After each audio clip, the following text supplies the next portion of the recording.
奉天承运，皇帝诏曰：太妃赵氏妄信奸人，铸错弥身，积怨于众，本应极刑。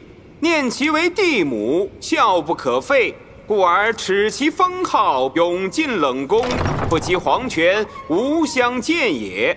钦此。绵绵。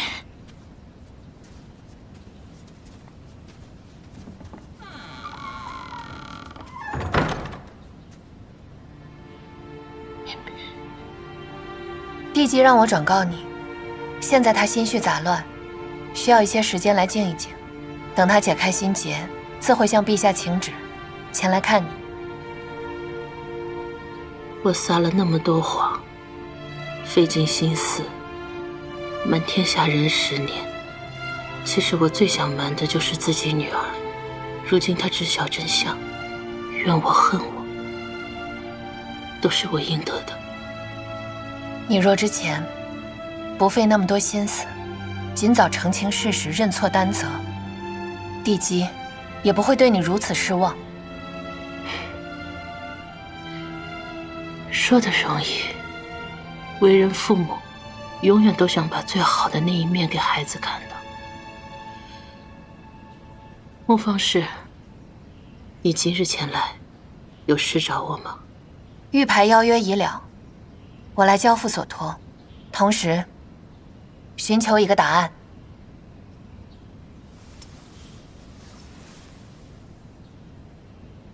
之前太妃娘娘说过，这块穆家玉牌是家父赠予你的，但家父为什么会把这么重要的信物赠予太妃娘娘？兴善殿修缮之初，你父亲路过盛京，正好看见兴善殿的地基和图纸，便特意入宫，将此玉牌赠予我，叮嘱我说，大殿竣工之时，用此令牌相照。我父亲在兴善殿建立之初，就知道了地基和图纸。不错，你父亲是这世间的高人，我向来对他很敬重，便追问他兴善殿的选址如何，风水如何，他都没有回答，只是再三叮嘱，赠送玉牌之事不要让旁人知晓。现在看来，也许你父亲当时就已经看出兴善殿是不祥之殿。然后呢？2年之后，大殿竣工，我如约动用了玉牌。你父亲果然来了，花了数天的时间仔细地查看了兴善殿，之后便提醒我，陶莹的话不可尽信，为求妥善，不如用别的平凡人家的孩子代替明明。你这什么意思？穆方氏，你没想过吗？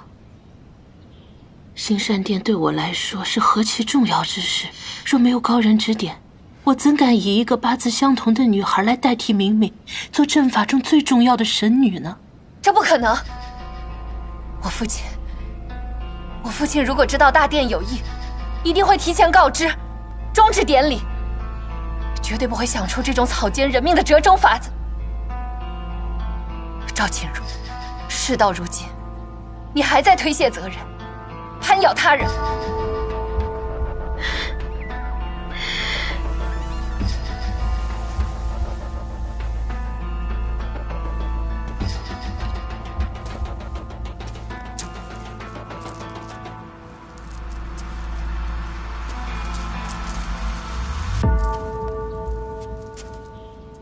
穆方氏，你对你父亲了解多少？我父亲光明磊落，嫉恶如仇，世上无人不知。若我说，兴善殿大火之夜，有人帮我紧锁4门，帮我的那个人是你父亲，你是不是不会信？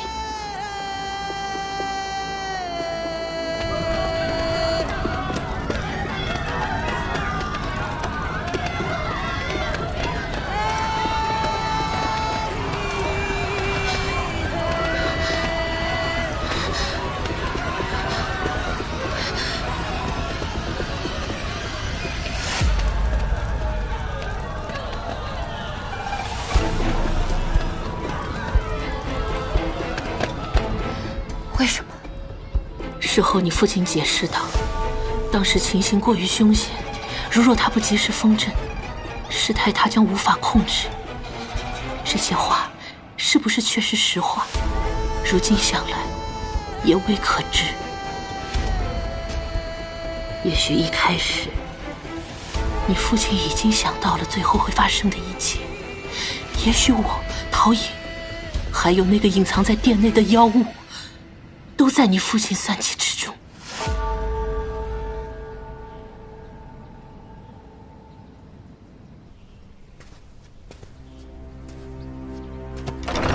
为人父母，都只想让孩子看到最好的那一面。谁又愿意让孩子看到自己尤为丑陋的那一面呢？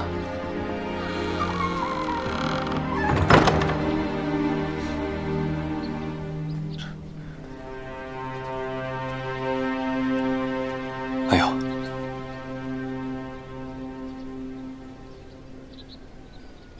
我不相信。太妃的话，只是一面之词，未可尽信。从小到大，我都想成为我父亲这样的人。我不相信我父亲会干这种事。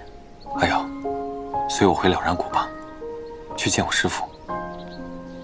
你的这些问题我没有答案，但我师父他也许有。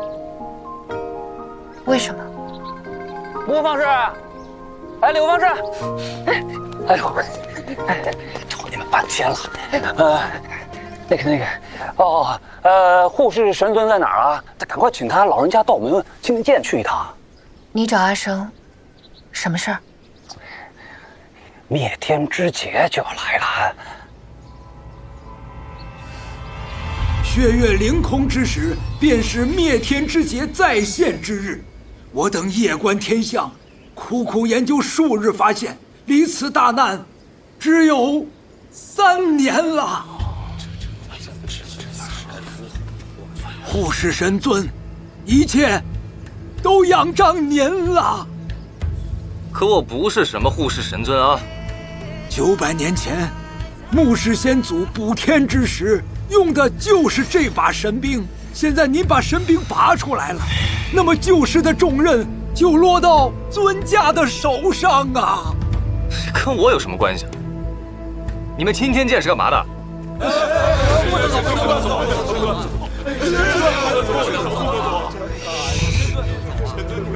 稍安勿躁，稍安勿躁啊！稍安勿躁，大家听我一言，我就一句话啊。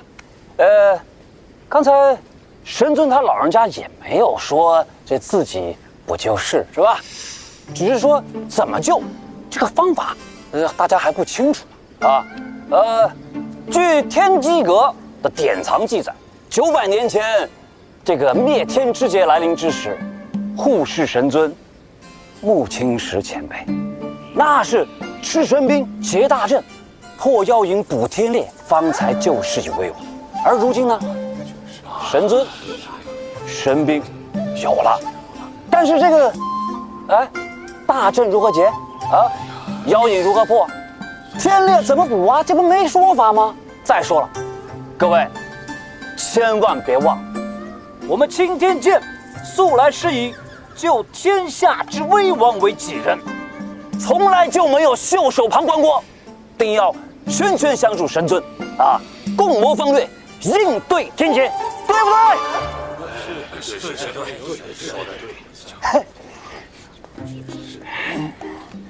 这滔天的功劳岂不成了神尊一个人的了？郭长史说的对呀。说到大阵和妖影，老夫依稀记得这10几年前，不，7、8年前，有一个怪人到青天剑来借阅典籍。他当日满嘴胡说八道，说灭天之劫要来了，灭天之劫要来了，要做好准备，布好大阵，早早准备。当时我们以为他就是一个胡说八道的疯子，没人理会。可现在看来，却句句应验呐！是啊，是确实，我也在看。既然此人有这般先知之能，那他对灭天之劫应该很是了解。他叫什么名字？这名字，时间久远，老夫记不得了。名字哦，对了，叫问心先生。啊，那他现在在何方？如何找他？我也说不准确呀。那你再想想啊，你知不知？哎，我知道。问心先生在哪儿？就是他。什么？问心先生竟然是你的师傅？是啊，家师隐居多年，从未踏出了然谷一步。这世上知晓他名号之人也是少之又少。你名扬天下，你师傅却一直是个谜。你以前总说你师傅是个无名散修，现在想来，的确不简单。说实话，其实我也一度以为他只是个无名散修，直到我学成之日，拿着师傅的九玄收妖塔行走江湖，世人都会惊叹，说这法器并非凡人所能驾驭。我方才明白，师傅可能来历不俗。不俗在哪？他来自什么地方，叫什么名字，我都不知道。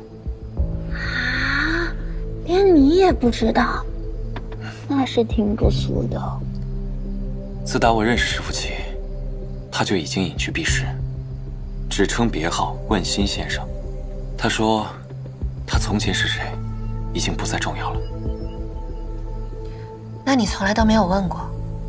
我向来为师命是从，几乎从未对他发问。其实这几年，师父让我接近你，我虽然不知道确切缘由，但想必有他的用意。关于你父亲过往的真相究竟如何，我相信他会有答案的。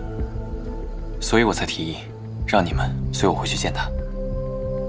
偏偏就这么巧，你师父刚好知道灭天之劫。他之前有跟你提过吗？从未提过。这些日子以来，我心里也有诸多疑惑。那我们还等什么？我们直接去问他本人啊！妙妙说的对。我带路，明日启程。阿生，这上弦月既然认你为新主人，你应该把他带上。阿姐，青天剑灌篮是什么水平？咱们又不是不知道，何必这么当真呢？此事重大，至少先调查清楚。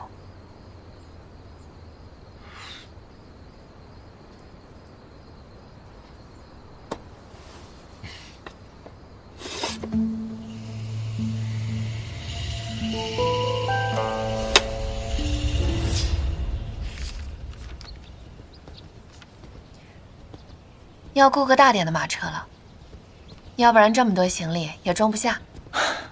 妙妙，还是要把大包小包都带在身边吧。看来这次木姐姐，你不是妙妙。看他，我就说了不要带这么多。这还多，已经很少了。你看啊，咱们路上也不知道遇上什么样的住处，熟悉的包袱铺盖得带好，不然你睡不好。马上入秋了啊，寒天的换洗衣服也少不了。那枕头呢？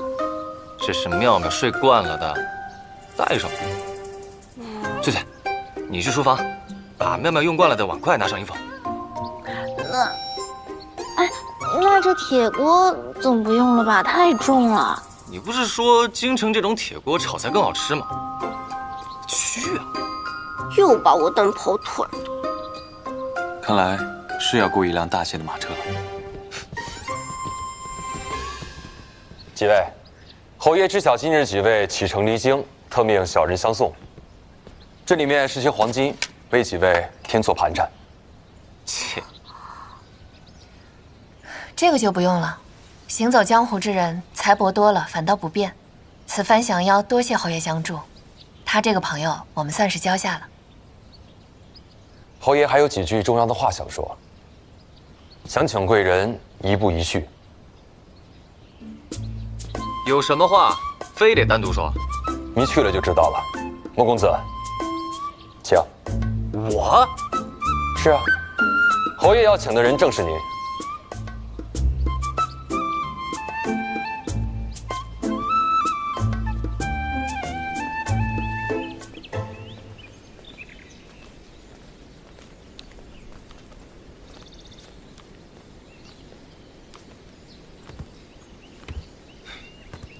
找我？是啊。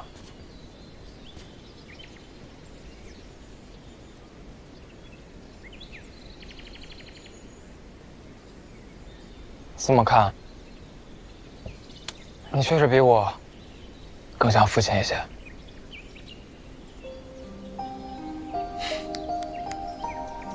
我已经调查过了，你我是同父异母的兄弟。我没有父母。父母是人此生的来处，人都有来处的。可我没有，我宁愿没有。子期兄，无论你怎么看待你自己的身世，但既然我已经知道了父亲之前的秘密，就不可能假装无动于衷。无论你承认与否，你都是我的兄长。认亲的话，对不起，我对你不感兴趣。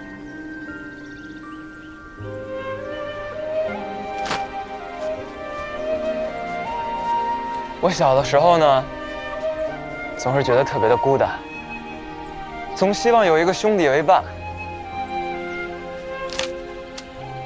不过现在我也明白，你我之间空有血脉相连，却没有手足缘分。没错，我很羡慕。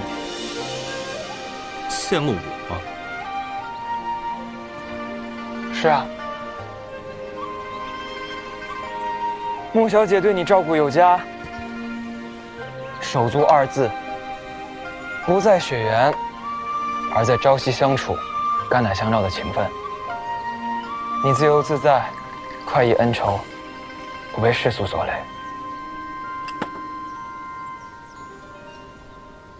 你可以跟心爱之人两情相悦，相随相伴。世间没有任何可以阻碍你们的，这都是父亲一生所求而不得的东西，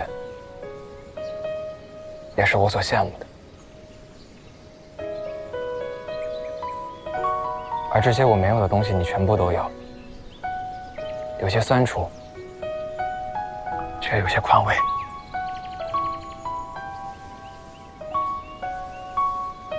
我原来以为什么都有的是你。那我拿这些东西跟你交换，你可愿意？可我不愿意。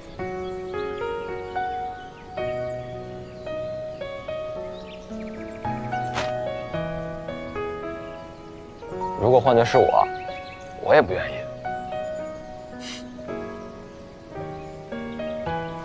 对了，这个东西给你。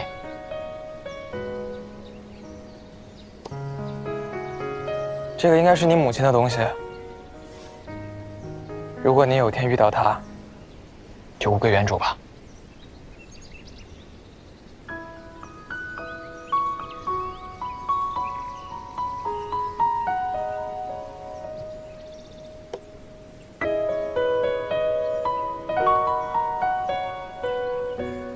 我都不知道他是不是还活着。万一呢？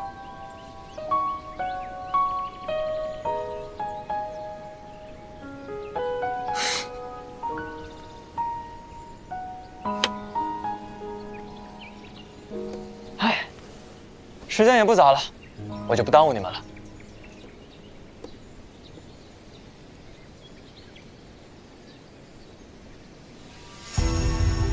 一路顺风。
走。走。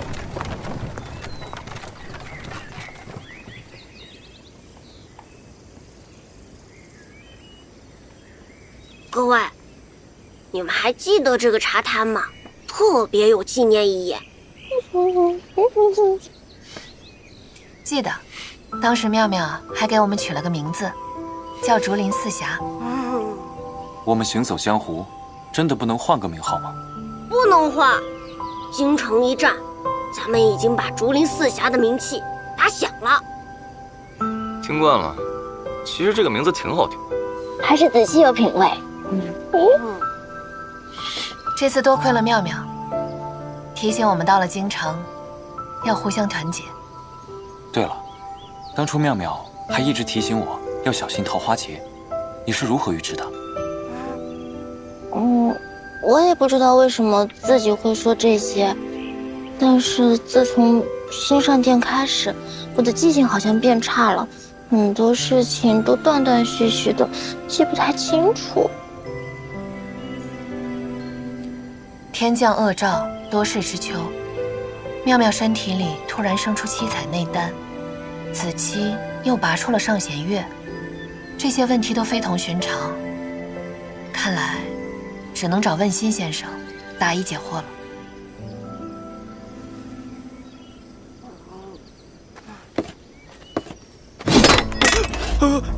试试我这个。不敢，还是呢？不敢？把枪给我交出来！放到那儿去！快点，交出来！拿出来！把枪台都给我交出来！饶命！饶命！老实点！大爷，我这是小本买卖，你就饶了小的吧。这么说，哎，老大，你看那几个从京城来的，身上必定不少钱财。不知死活的小毛贼！阿生，收拾一下酒。120钱，太过分了！小姑娘，你想出头吗？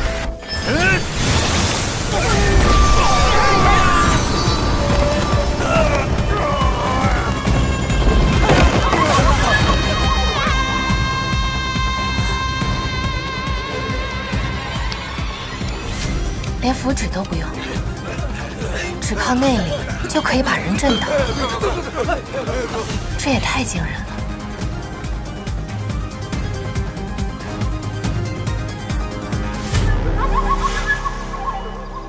好，来吧，大家，还有什么需要我这做的？哎，等等。行了，别嘚瑟，这点小事用得着术法？你是不是嫉妒我天赋异禀？我嫉妒你什么呀？你符咒术法学的不多，别到了最后内丹过强都是蛮力。我好不容易变得这么强了，终于轮到我来保护大家了，我还不得好好嘚瑟嘚瑟？妙妙，阿生，来吃东西了。来喽！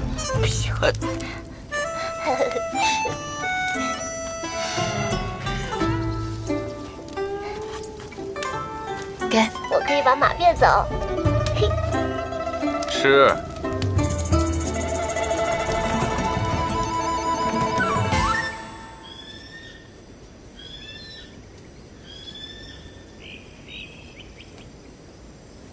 前路崎岖，马车是走不了了。接下来我们只能步行。好在了然谷的入口就在前方不远。傅毅，你师父是个什么样的人？我师父，他很善良，也很慈悲，是个很好相处的老人家。我相信，他一定会很喜欢你的。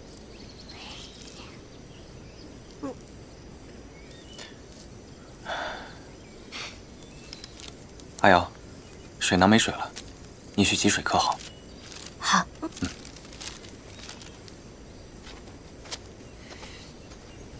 水大哥，吃果子吗？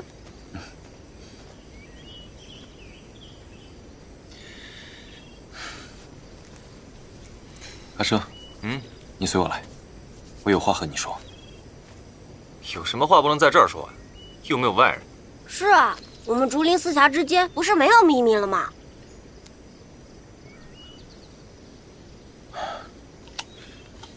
也好，那你把手给我。干什么啊？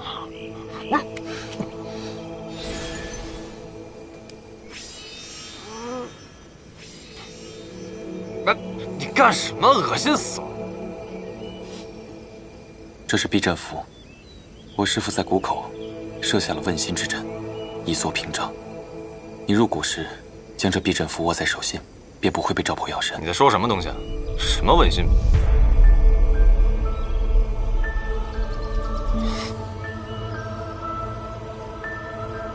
你怎么知道我是半妖之人？不是我，笋子我可什么都没说。也当然不是我了。我师父的问心之阵，术法玄妙，可照本心，而本心又可化作石形。行经此阵者，每个人的本性形影都会被印在石壁之上。虽然我不太确定你定会被照出妖身，但还是解设为好。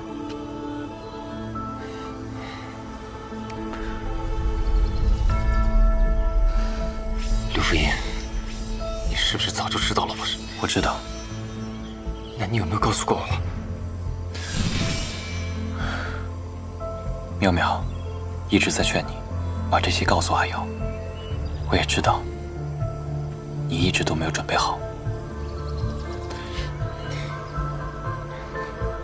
阿生，我明白，有些秘密越是亲近的人就越难说出口。你是十全十美的福一公子，能有什么说不出口的秘密？别装出一副懂我的样子。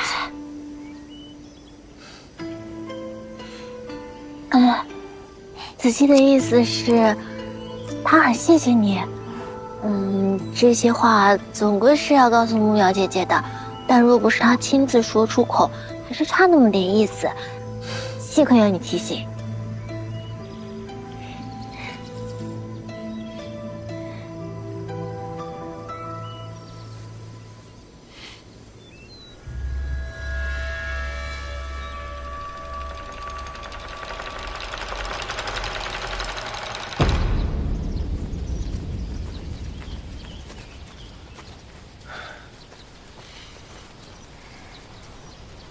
这里便是了然谷的入口，等我解阵之后，大家便可一一通过了。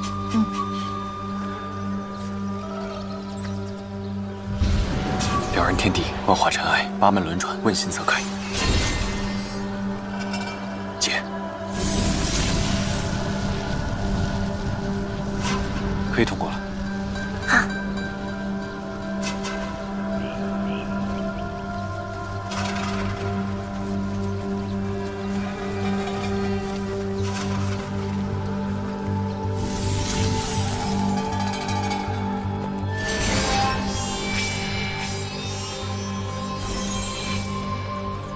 那里有个圈圈，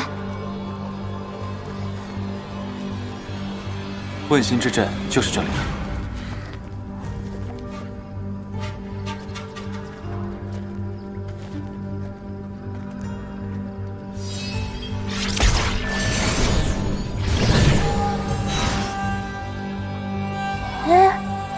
上面是柳大哥的影子。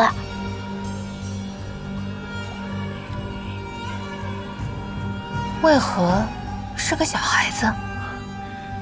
正如我之前说过的，每个人的本性形影都会被印在石壁上。原来柳大哥的本性是个小孩子。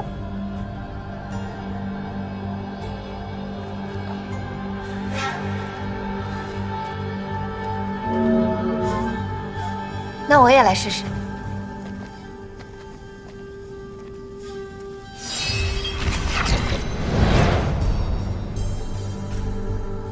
上面真的是木姐姐，不过穿的好威风呀。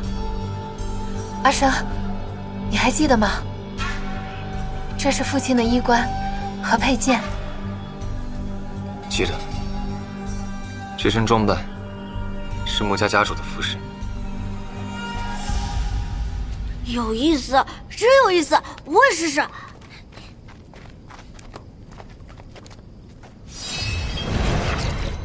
快看快看，我的影子是竹林，我的影子是竹林，我长成竹林了，我是竹林，长得好高大。看我之前说什么啦？笋子到我啦！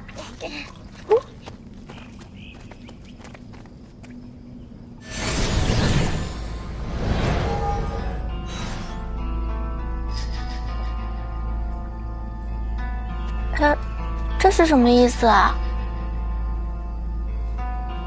这是喵喵吗？怎么又像又不像呢？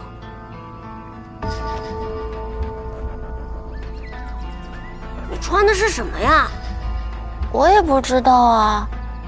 按道理来说，我现在可是拥有无上神力的人，怎么着也应该跟画上的神女长得一样。这什么意思啊？奇奇怪怪的。心之一字，本就尤为复杂，自己也不了解本性的时候也是有的。石壁上只会出现答案，但为什么是这个答案，还需要你自己寻找。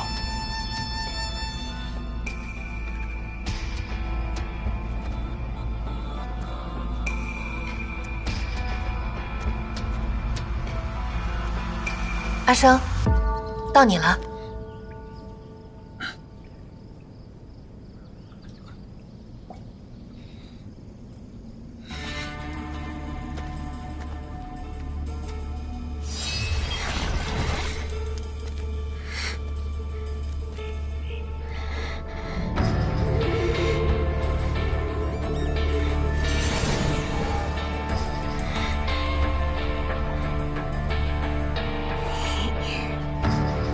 阿生的影子怎么是正常的影子？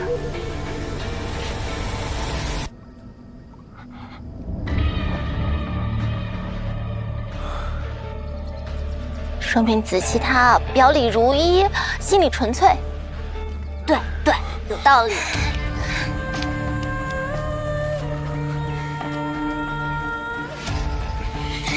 阿姐，走吧。走吧。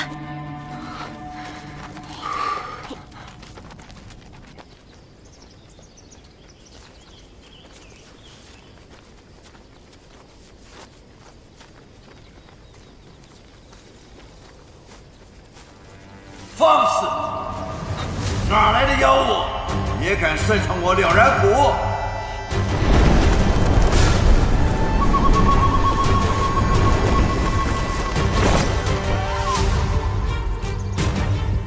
师父，跪下！你这逆徒！我授你九玄收妖塔是要你捉尽天下妖邪，结果你却结交匪类，与妖为伍，还帮助他们瞒天过海，混过这问心之罪，你还有脸回来见我吗？师父，你什么？这位前辈，翠翠即便是妖，她也没有隐瞒之意。我们坦坦荡荡过法阵，何来瞒天过海之说？坦坦荡荡，是坦坦荡荡吗？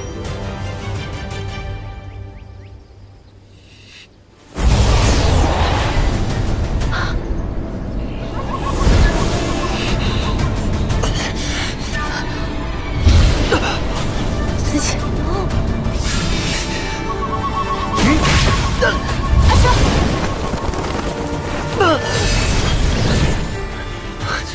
子期，你没事吧？你没事吧？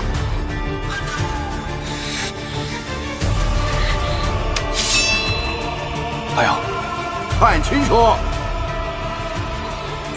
少了毕政府，它是个什么东西？看看。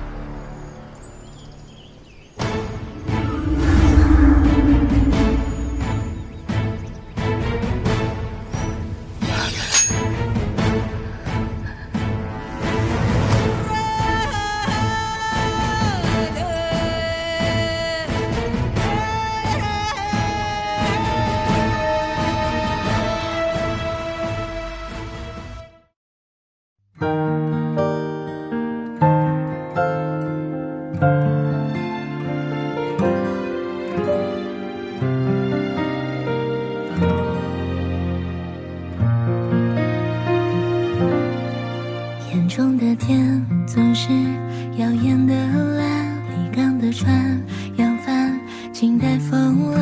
他说冲破重重阻碍，就能找到星辰大海。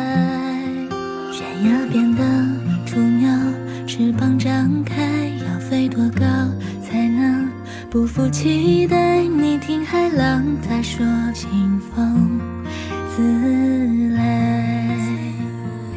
去飞吧，哪怕遇见风暴破江火海，哪怕荆棘会将我掩埋，我本就应该迎接每个汹涌澎湃。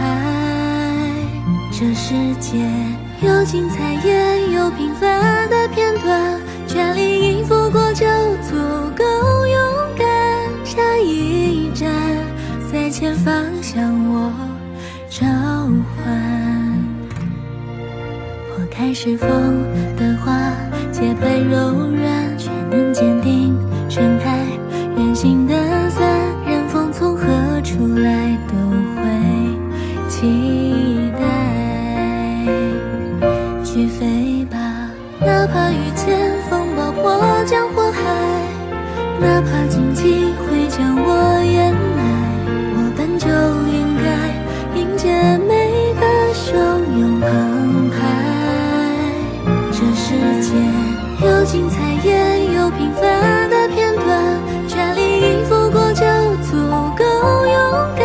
下一站在前方向我召唤，